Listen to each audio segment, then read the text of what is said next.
बिस्मिल्लाहिर्रहमानिर्रहीम। अस्सलाम वालेकुम।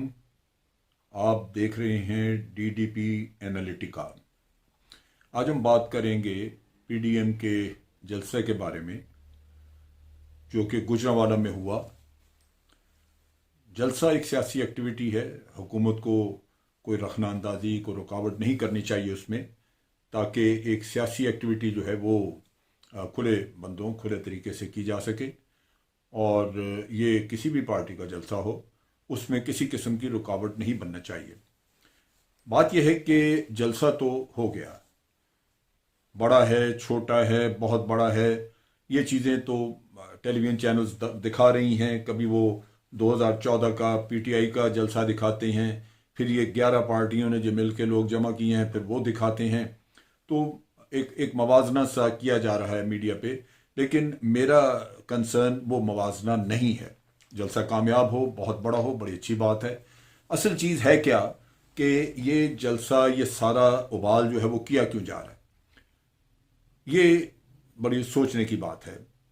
असल किस्सा ये है कि हुकूमत ने तो शुरू से ही जो जो इमरान खान की गवर्नमेंट ने तो शुरू से ही एक अपना स्टांस रखा हुआ है कि उन्होंने करप्ट लोगों को पकड़ना है, सजाएं देनी है। दे सकते या नहीं दे सकते ये बात की बात, लेकिन उनका एक वन पॉइंट एजेंडा था कि हमने करप्शन ख़त्म करनी है, करप्ट लोगों को सजाएं देनी है और उनसे पैसा वापस लेना है।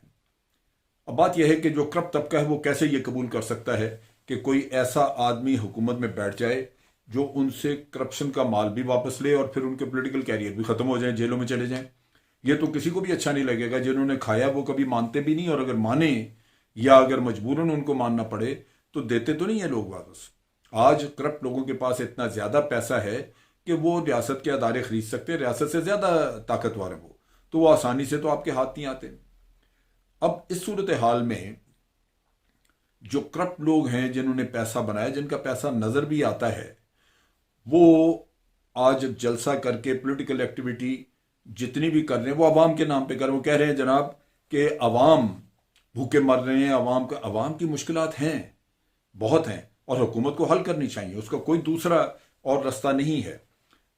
सारा हुकूमत का सारी तवज्जो, सारा जोर वो इस चीज़ पे होना चाहिए कि अवाम के मसाइल कैसे हल करने। उसमें महंगाई सबसे ऊपर है, महंगाई कम होनी चाहिए, लेकिन महंगाई में भी इन्हीं लोगों का हाथ है। 12-14 मिलें तो शुगर मिलें जो है वो जरदारी साहब की हैं। जहांगीर तरीन की 2 या 3 थी, लेकिन खुसरो बख्तियार की हैं। ये हमारे जो मियाँ फैमिली है 4-5 इनकी मिले हैं। शुगर बैरन तो ये खुद हैं। और चीनी का फिर शोर मचता है कि जी जनाब चीनी नहीं है। तो बात यह है कि जो लोग जिन्होंने दौलतें कमाई हैं, उन्होंने इंडस्ट्रीज लगाई हैं, उन्हीं के पास कैपेसिटी है कि वो गंदम ज़ख़ीरा कर दें, वो चाहे चीनी ज़ख़ीरा कर दें, और हुकूमत को नाकाम करने के लिए वो सारे इस तरह के हरबे कर सकते हैं। तो एक तो ये, लेकिन आज ये जलसा या जो कुछ भी हुआ है, ये या आगे तहरीक चलती है, ये कतन किसी भी सूरत में अवाम की भलाई के लिए नहीं है। अवाम की भलाई का कैसा होता तो ये अवाम के हमदर्द कभी लूटते हैं अवाम को? मियाँ साहब ने या किसी ने भी जिसने जाके दौलत दुबई में या लंदन में या और यूरोप में रखी हुई है, वो आज वहां बैठे हैं आराम से। आपके लोग यहाँ पे उनसे पुलिस से डंडे खाएं, जो चाहे करें। बाहर दौलत बनाई इसीलिए जाती है कि अगर पाकिस्तान में हालात ख़राब हों, कोई तंगी हो, तो मैं जाके, मेरा ठिकाना बाहर मौजूद है, मैंने अपनी एक जन्नत बसाई हुई है, मैं जाके उधर बैठ जाऊंगा। लिहाजा अवाम वाला तो इसमें किस्सा है कोई नहीं। किस्सा सिर्फ इतना है कि करप्शन के केसेस हैं, हुकूमत किसी और की है, इक़्तिदार हाथ से चला गया। पीपल्स पार्टी और PMLN के वहम गुमान में भी नहीं था कि कोई तीसरी पार्टी निकल आएगी जिसको इक़्तिदार मिलेगा। अब ये उस चीज़ की वजह से आज सारी परेशानी है। अच्छा, फिर पीछे 8-10 महीने, 8-9 महीने आपने देखा खामोशी रही, कोई जलसा जुलूस, कोई रोना नहीं था। वो इसलिए नहीं था कि कोशिश कर रहे थे मियाँ साहब, मियाँ फैमिली ये कोशिश कर रही थी कि चीफ ऑफ आर्मी स्टाफ को मजबूर किया जाए कि वो इमरान खान के ऊपर दबाव डाले ताकि हमें NRO मिल जाए, हमें बख्शिश हो जाए। उसमें मोहम्मद ज़ुबैर साहब का नाम सामने आ गया।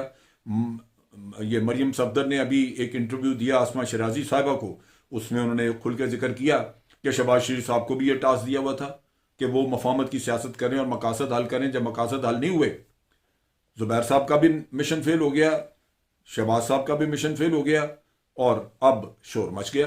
अब अवाम याद आ गए। अब अवाम अवाम अवाम अवाम को पहले आप लोगों ने क्या दिया? क्या पीपल्स पार्टी ने 3 इलेक्शन रोटी कपड़ा मकान के नाम पे नहीं लड़े? और वो तीनों इलेक्शन जो है वो उसके बाद हुकूमतें भी तीसरी चौथी दफा ये हुकूमत में है, मिल गया रोटी कपड़ा किसी को? तो ये सब मदारी हैं कि आपको इसी तरह की कहानियां सुना के अवाम कहीं नहीं है।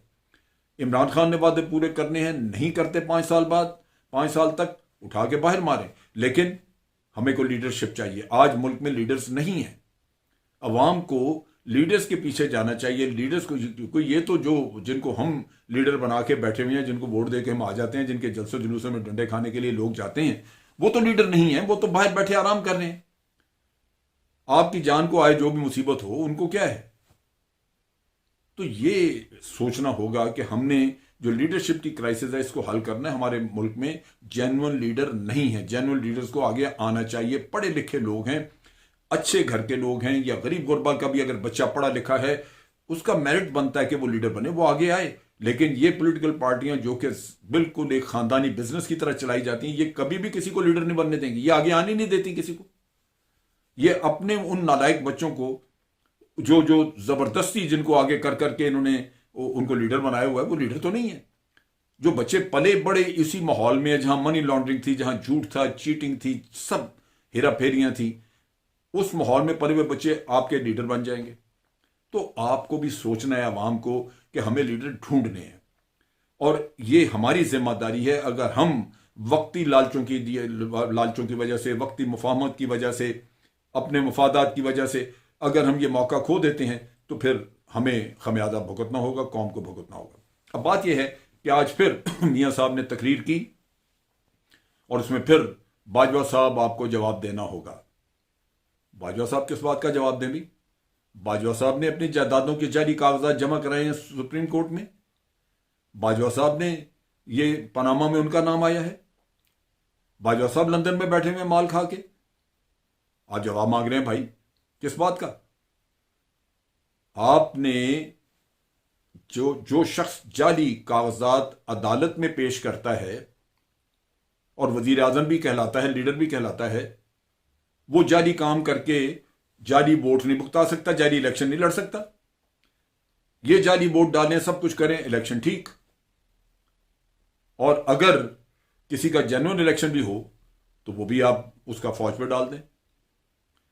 ये वो चीज है जो कि आप अपने मुल्क की तजलील कर रहे हैं। आज ये मियां साहब के ये अल्फाज और ये सारी चीजें, तमाशा बना हुआ भारत का मीडिया। आप देखिए इस तरह मजाक उड़ाया जा रहा है पाकिस्तान और पाकिस्तान आर्मी का। मियां साहब को जिस दिन मुशर्रफ ने निकाला था, उस दिन से ये इस काम पे लगे हुए हैं कि पाकिस्तान आर्मी की जड़ें काटनी है।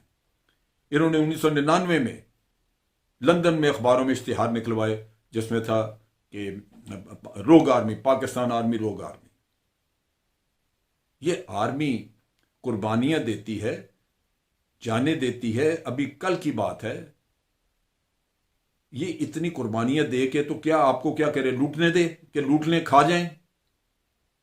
आप अपने खानदान पालते रहें। हमजा भी पले, हमजा के 2 भाई भी पले, मियां साहब की सारी औलाद पले, फिर उनका राइट भी रहे कि वो आगे वजीर आजम भी बन जाए। क्यों? हमने आपके हवाले कर दिया, बेच दिया मुल्क आपके पास। तो ये गलत है काम। ये मेरा ख्याल है अवाम को इनको रोकना चाहिए। ये मुल्क की तजलील का बायस बन रहे हैं। ये बजाय इसके कि अपनी हार तस्लीम करें और अपनी गलतियां दुरुस्त करें। ये वही लोग हैं जिनको सुप्रीम कोर्ट ने सिसिलियन माफिया का, ये माफिया हैं, पूरे मुल्क को इन्होंने होस्टेज बनाया हुआ है। तो बात यह है कि ये जवाब तब मांगें अगर अपने इनके ज़मीर साफ हों, अपनी प्लेटें साफ हों।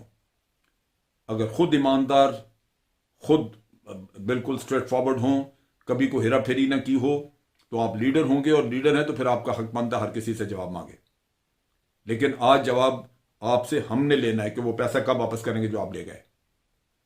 ये जवाब कौम मांगती है। कौम को जवाब, कौम का पैसा है, मेरा तो खैर नहीं है, कौम का है, मैं कौम का हिस्सा हूं। तो ये बात तो ये है।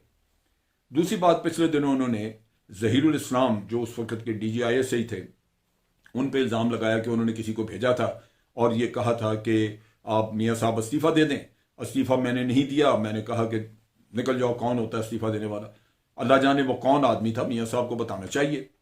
लेकिन जब ये बात उस ज़माने में भी निकली आज से कुछ साल पहले, तो मैंने उसी वक्त उसकी तहकीक की, ज़हीरुल इस्लाम साहब से भी और रहील शरीफ साहब से भी, और बताया गया, जो उस वक्त भी बात बताई गई वो यही थी कि किसी ने जाके गालबन कहा मियाँ साहब को ये शक गुजरा, लेकिन जब ज़हीरुल इस्लाम से चेक किया तो पता चला कि ज़हीरुल इस्लाम कहता है कि मैंने ये, जनरल ज़हीरुल इस्लाम कहते हैं कि मैंने ये बात नहीं की।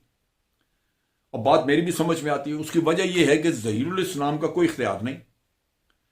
अगर वो किसी को कहे वजीर आजम को कि आप इस्तीफा दे दे, तो जब तक चीफ ऑफ आर्मी स्टाफ इस खेल में शामिल ना हो कोई भी शख्स यहां नहीं कर सकता। आपको याद होगा कि जनरल मुशर्रफ के दौर में DGI थे ज़ियाउद्दीन भट्ट, जिनको नवाज शरीफ साहब ने प्रमोट किया, लेकिन chief of army staff general Musharraf था। क्या हुआ उसका? वो DGI भी गया। ये आर्मी है, ये इसका निज़ाम, ये लोग समझते नहीं है। ये अपने चीफ के इशारे पे चलती है, चीफ के साथ एक लॉयल्टी है आपकी, और ये कमांड का एक स्ट्रक्चर है जहां आपके कमांडरों के साथ आपकी लॉयल्टी होती है। DGI उस लाइन में नहीं आता। वो कैसे कह सकता है कि भी इस्तीफा दे दो? इन्होंने रहील शरीफ साहब को बुला के कहा कि जनाब हमें ये पता चला है, ये इंफॉर्मेशन है, ये इसने कहा DGI ने। जनरल रहील शरीफ DGI को लेके उस वक्त प्राइम मिनिस्टर के पास गए, पेश कराया। उन्होंने कहा जी ये है DGI, आप पूछें, सवाल पूछें, जो भी आपका शक व शुबा वो बताएं, ये दूर करेगा। और वहां सारे शक व शुबहात दूर किए गए। मैं इसलिए इस बात पे यकीन करने को तैयार नहीं कि DGI के पास कोई इख्तियार, कोई ऐसी चीज ही नहीं है, उसके नीचे कोई फौज नहीं है। अगर वो कुछ करना भी चाहे तो उसके नीचे फौज नहीं है। वो ट्रुप्स जो जाके किसी को निकालते हैं या प्राइम मिनिस्टर हाउस पे कब्जा करते हैं या कुछ है, वो चीफ ऑफ आर्मी स्टाफ के नीचे होते हैं। तो ये वैसे ही झूठ है, उसी तरह जिस तरह ये अपनी जायदादों के बारे में झूठ बोलते हैं, जिस तरह इन्होंने हर चीज के बारे में, यानी झूठ इनका ओढ़ना बिछोना है। तो ये वो चीज है जो कि मेरा ख्याल है समझनी चाहिए। हमें अब सच्चाई का साथ देना चाहिए, लीडर्स इस कौम को पैदा करने चाहिए। हमें इमरान खान या किसी से कोई मोहब्बत नहीं है, इस कौम से मोहब्बत है, और इस कौम के सही रहनुमा सामने हमें मिलने चाहिए। और वो तब मिलेंगे जब इस मुल्क के लोग, इस मुल्क के अवाम अपना नफा नुकसान समझेंगे और वो जानेंगे कि उनका वोट, जब हम इलेक्ट करते हैं किसी को, गलत आदमी इलेक्ट कर लेने से हम सारी जिंदगी उसका नुकसान उठाते रहते हैं।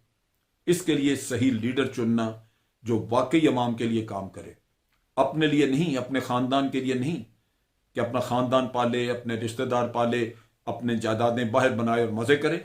ये लीडरशिप है? और आके फिर कौम के साथ सिर से लेके पांव तक झूठ बोलना शुरू कर दे। तो ये एहतियात करने की जरूरत है।